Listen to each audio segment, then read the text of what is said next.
So, what does it actually mean to be successful? It's a question we're all chasing, right? We measure it in job titles, in our bank accounts, or even in social media likes.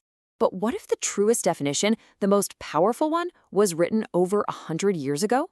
Okay, let's dive into this incredible manifesto for a successful life, all hidden inside a classic poem.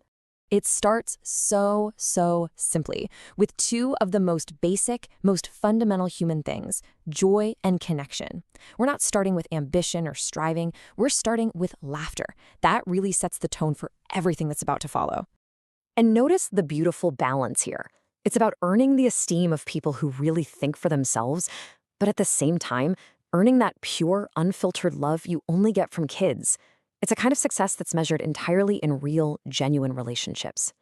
Now the lens turns inward, It shifts to how we see the world. It's not about being the best person in the room. It's about seeing the best in the world around you and in the people you meet. That's a huge shift from our normal competitive mindset to one of just appreciation. And here it is. This is the absolute heart of it all. This is the emotional core of the entire poem. The ultimate yardstick for a successful life isn't what you've collected or what you've achieved for yourself, but what you've given. It's the positive mark you leave on another person. And that's the conclusion. Simple, powerful, and totally uncompromising. It's not one of many ways to be successful. According to this manifesto, this is success. Full stop. So who was the mind behind these incredible words? Let's talk about the man himself, Ralph Waldo Emerson, and really get into the deep personal story that gave this definition of success so much power and weight. You see, this wasn't just some academic idea for Emerson. His whole philosophy was forged in the fire of just immense personal tragedy. He lost his young wife, then his precious son, and he even walked away from his entire career as a minister. It was from this place of profound loss that he redefined what victory really looks like, not as some big worldly gain, but as a quiet human radiance. Now, here's what's really fascinating about this poem. Its power isn't just poetic. It's actually deeply psychological. So let's take a look at the science behind why these words hit us so hard and work so well. Okay, so here's the key. This poem basically hacks our brain's reward system. Modern hustle culture, it's all dopamine-driven, right? It's that quick, fleeting high you get from hitting a target or getting a promotion. But Emerson's definition, that's fueled by oxytocin.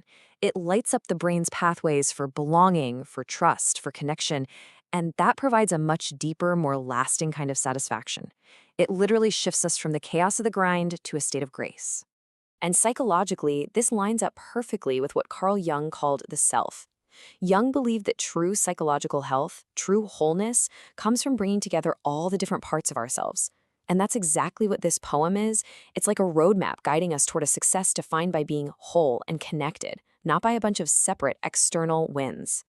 Okay, so now let's zoom out, because this personal philosophy is actually something way bigger. This poem isn't just a nice piece of advice. It's a quiet but radical rebellion against how our culture defines success, both back then and, honestly, maybe even more so today. Think about it. In Emerson's time, it was the Gilded Age, robber barons, massive excess. Today, we have the quantified self, we're chasing viral validation, we live and die by KPIs. Emerson's words challenge that entire visible ledger. He's telling us that a true victory leaves no data point. It just leaves behind a lighter heart, a kinder world, a single-eased breath. He's asking us to look at a completely different scoreboard. And that is what makes this so revolutionary.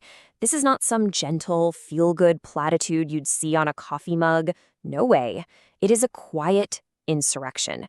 It is a full-on declaration of independence from the false gods of metrics, status, and wealth that we're told to worship every single day. So this all sounds great, but how do we actually make it real? How do we take this beautiful idea and turn it into a lived reality? Well, this final section is a challenge to apply this whole philosophy directly to your life, starting right now.